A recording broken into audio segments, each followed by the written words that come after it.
ពីរឿងស្ដេចខ្លាសបន្ទាប់ពីលោកមហាសេដ្ឋីនិងអាដាមនិងអ្នកម្នាងបានវិលត្រឡប់ចូលព្រះនគរវិញឪពុករបស់អាដាមនិងអាដាមក៏ពិភាក្សាគ្នាអាដាមកូនចាប់ពីពេលនេះកូនគឺពុកដាក់ឈ្មោះឲ្យថាតេជោស័កឈ្មោះនេះគឺជាឈ្មោះដែលម្ដាយឯងបានដាក់ឲ្យគឺចង់ឲ្យកូនមានអំណាចនិងមានយសស័ក្តិហើយស្មោះត្រង់នឹងព្រះនគរដូច្នេះហើយចាប់ពីពេលនេះទៅពុកនឹងអញ្ជើញលោកគ្រូអក្សរសាស្ត្រនិងក្បាច់គុណមកបង្រៀនដល់កូនបាទពុកកូនអរគុណពុកណាស់តែកូនធ្លាប់រៀនវិជ្ជាទាំងនេះពីម៉ែខ្លាអស់ហើយណាពុកពីមុនម៉ែខ្លាតែងតែមកបង្រៀនអក្សរសាស្ត្រក្បាច់គុណនិងមុនគាថាជាច្រើនដល់កូនរួចហើយណាពុកហើយកូនជឿថាវិជ្ជាដែលម៉ែខ្លាបានបង្រៀនដល់កូនគ្មានសត្រូវណាអាចយកឈ្នះកូនបាននោះទេបើពិតដូចកូនឯងនិយាយមែនកូនពិតជាសំណាងខ្លាំងណាស់ព្រោះព្រះនាងខ្លាជាស្ដេចនៅក្នុងព្រៃអាថ័ន្តមិនថាខ្មោចព្រាយបិសាចឬសត្វសាហាវផ្សេងតែងតែគោរពកោតខ្លាចដល់ព្រះនាងខ្លានោះណាពុកជឿថាតាមសេចក្តីស្រឡាញ់របស់ព្រះនាងមកលើកូនមិនតិចជាងពុកនោះទេហើយវិជ្ជាដែលបង្រៀនកូនមុខជាខ្លាំងពូកែខណៈពេលតេជោស័កនិងលោកឪពុកកំពុងនិយាយគ្នាព្រះនាងមុនីកែវក៏ចូលមកដល់ថ្វាយបង្គំព្រះនាងមិនបាច់គួរសមទេអ្នកទាំងពីរយើងមកនេះគឺចង់សូមឲ្យពួកអ្នកជួយយើងតើព្រះនាងមានរឿងអ្វីឲ្យទូលបង្គំជួយដែរទៅក្រាបទូល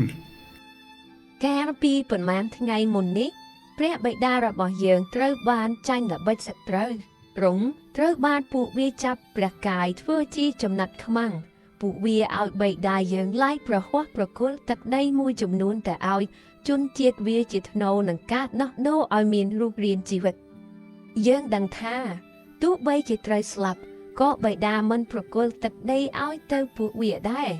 ខណៈពេលនេះគឺជាពេលដែលវាទុកពេលឲ្យព្រះបិតាពិចារណាយើងចង់សូមឲ្យនិដាមឯងទៅជួយព្រះបិតារបស់យើងព្រោះយើងគិតថា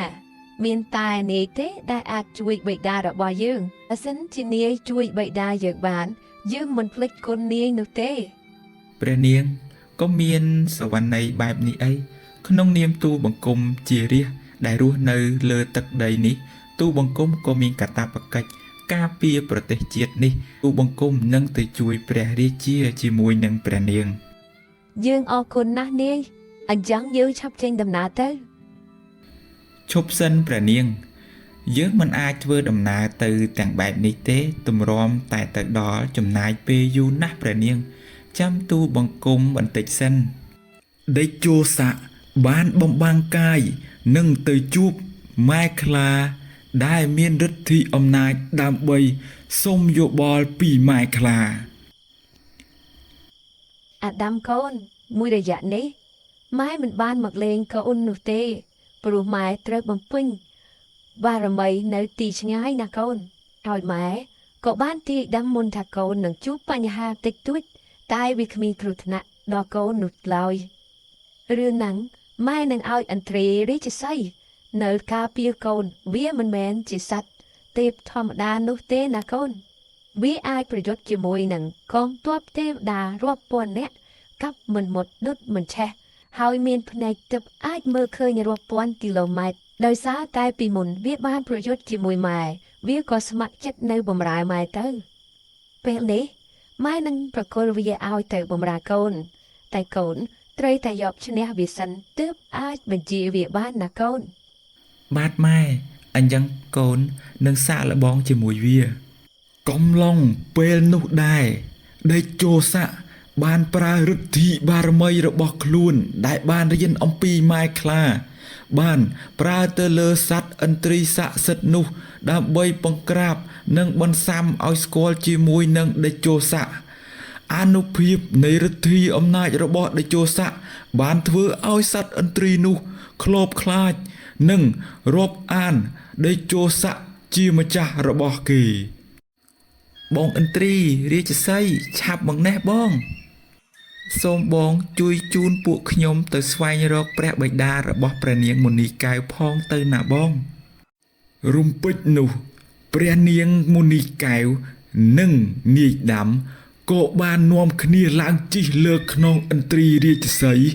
នោះដោយសារតែសត្វទេពនោះមានភ្នែកទិព្វ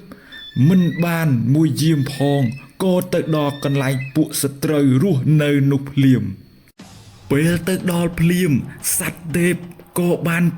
ប្រហារទៅលើពួកសត្រូវទាំងនោះធ្វើឲ្យពួកវានាំគ្នារត់ចែកជើងគ្នាភ្លាមនោះមេរបស់ពួកវាដែលមានវិជ្ជាអាគមក៏មកដល់ហើយក៏បាននិយាយទៅកាន់នាយដាំថាពួកឯងមកពីណាម្ដេចបានជាហ៊ានមកវាយប្រហារលើបពពួកយើងបែបនេះឬឯងធុញថប់នឹងជីវិតរបស់ឯងហើយមែនទេបានជាប្រហើនបែបនេះពួកអាចចោលឈាមខ្មៅពួកឯងឆាប់ដោះលែងព្រះបិតាយើងភ្លាមទៅ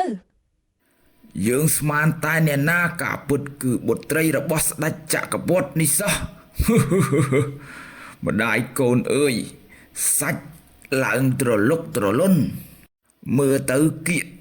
គួរជាទីពេញចិត្តរបស់យើងណាស់ឆាប់មកនេះព្រមធ្វើជាប្រពន្ធរបស់យើងទៅ បើនាងព្រមធ្វើប្រពន្ធយើងនឹងទុកជីវិតឲ្យនាង ឯងនេះពិតជាប្រហើនណាស់ហ៊ានប្រមាថព្រះនាងបែបនេះផងឯងត្រូវតែងាប់ហើយចាំទទួលទៅ អាយ៉ាអ្នកកំឡោះនេះមកពីណាឯងចេះហ៊ានស្រែកខ្លាំងដាក់យើងផង ហើយចុះអានេះមកពីណាពីណីមិនក៏ហ៊ានបែបនេះស្រែកកំហកដាក់អញទៀតឬក៏ឯងមិនស្គាល់ពាក្យថាងាប់ទេអីបានជាឆ្លើមដុះមកមីសបែបនេះហ៊ានស្រែកដាក់យើងបើឯងចង់ដឹងថាយើងជាអ្នកណាមកពីណាឯងគួរតែចូលមកសាកល្បងមុនវិជាការជាមួយយើងបន្តិចទៅយ៉ាសំដីឆ្លោះមែនយល់ព្រមអ្នកកំឡោះយើងកំពុងតែចង់សាកល្បងជាមួយនឹងអ្នកកំឡោះឯងផងឥឡូវឯងឆាប់ចូលមកមេចៅនិងដេជោស័កក៏ចាប់ផ្ដើមប្រយុទ្ធគ្នាពួកគេបានវាយគ្នាទៅវិញទៅមកទោះបីជាមេចៅមានក្បាច់គុណខ្លាំងក៏មិនអាចវាយឈ្នះដេជោស័កបានដែរដោយសារតែដេជោស័ក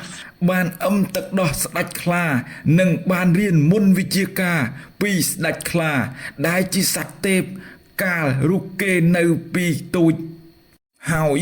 បានរៀននៅមុនគេថាព្រមទាំងក្បាច់ប្រយុទ្ធទៀតផងមេចៅមិនអាចប្រយុទ្ធឈ្នះដេជោស័កបាននោះទេពេលប្រយុទ្ធក្បាច់ចាញ់មេចៅក៏បានសូត្របាលីអាគមជប់សัตว์ក្របីអាគមចេញមកឲ្យទៅប្រយុទ្ធនឹងដេជោស័កពេលឃើញមេចៅជប់ក្របីអាគមចេញមកបែបនេះដេជោស័កក៏នឹកក្នុងចិត្តក៏បាន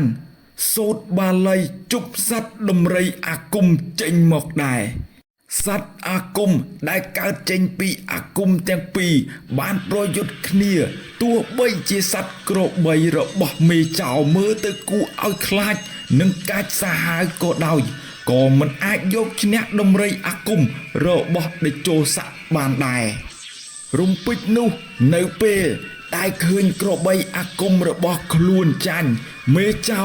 និងបពួកក៏នាំគ្នារត់ក៏ត្រូវសត្វឥន្ទ្រីរាជសីហ៍ហើរដេញតាមសម្លាប់ពួកចៅទាំងនោះស្លាប់ទាំងអស់គ្មានសេះសល់ខណៈនោះដែរព្រះនាងក៏រត់ទៅជួយស្រាយចំណងរបស់ព្រះបិតាព្រះបិតាតើទ្រង់មានកើតអ្វីដែរឬទេព្រះបិតាបិតាមិនអីទេបុត្របិតាមិនអីទេណាបុត្រអើយហើយចុះអ្នកកំឡោះនេះជានរណាម្ដេចបានជាខ្លាំងពូកែម្លេះហាកូនក្រាបទូលព្រះបិតាគាត់គឺជាកូនលោកសេដ្ឋីគិរីហើយក៏ជាអ្នកដែលធ្លាប់ជួយជីវិតកូនកាលពីមុនដែរណាព្រះបិតា ក្រោយពីដេជោសៈបានសម្លាប់មេចៅព្រមទាំងបពួកមេចៅរួចហើយក៏ដើរមកសូមដៅជួបព្រះបិតានិងព្រះនាងអ្នកកំឡោះតើឯងមានឈ្មោះអីដែរក្រាបទូលព្រះអង្គទូលបង្គំមានឈ្មោះថាដេជោសៈតែដោយសារតែការពីតូចទូលបង្គំត្រូវបានសត្វខ្លាយកទៅចិញ្ចឹមអ្នកភូមិក៏ហៅទូលបង្គំថាអាដាមដែលជាឈ្មោះរបស់លោកយាយនិងលោកតាដែលបានរើសចៅយកទៅចិញ្ចឹមណាព្រះអង្គយើងអរគុណឯងណាស់ដែលបានមកជួយយើងពេលទៅដល់ព្រះនគរវិញយើងនឹងតបស្នងសងគុណឯងជាទីគប់ចិត្តបិតាកូនគិតថាដេជោសៈនេះជាមនុស្សល្អហើយមានសមត្ថភាពទៀតកូនគិតចង់ណែបុត្រីឯងកុំគិតចង់រៀបការជាមួយអ្នកកំឡោះនេះណាព្រះបិតាការពិតជាចង់រៀបអភិសេកជាមួយគាត់ណាស់ព្រះបិតារឿងនេះចាំទៅដល់ព្រះនគរសិនចាំនិយាយគ្នាណាបុត្រីព្រោះអ្នកដែលត្រូវរៀបអភិសេកជាមួយបុត្រីត្រូវឆ្លងកាត់ការសាក់លបងសិនដេជោសៈក៏បានយាងស្ដេចចក្រពត្តិនិងព្រះនាងមុនីកែវជិះលើខ្នងឥន្ទ្រីរាជសីរបស់ខ្លួនហើរដៅទៅព្រះរាជវាំងវិញពេលធ្វើដំណើរនៅលើវេហាស្ដេចចក្រពត្តិក៏គិតក្នុងចិត្តថាក្មេងប្រុសម្នាក់នេះមានសមត្ថភាពមិនអន់នោះទេទាំងសមត្ថភាពទាំងអត្តចរិតរូបសម្រស់ពិតជាស័ក្តិសមនឹងបុត្រីយើងណាស់តែទោះបីជាយ៉ាងណាក៏ដោយយើងត្រូវតែសាកល្បងគេសិនតើគេអាចឆ្លងកាត់ការសាកល្បងទាំងនោះបានដែរទេបើសិនជាគេអាចឆ្លងកាត់វិញ្ញាសាដ៏ពិបាករបស់យើងបាននោះយើងក៏ទុកចិត្តប្រគល់បុត្រីនិងរាជសម្បត្តិរបស់យើងឲ្យទៅគេដែរ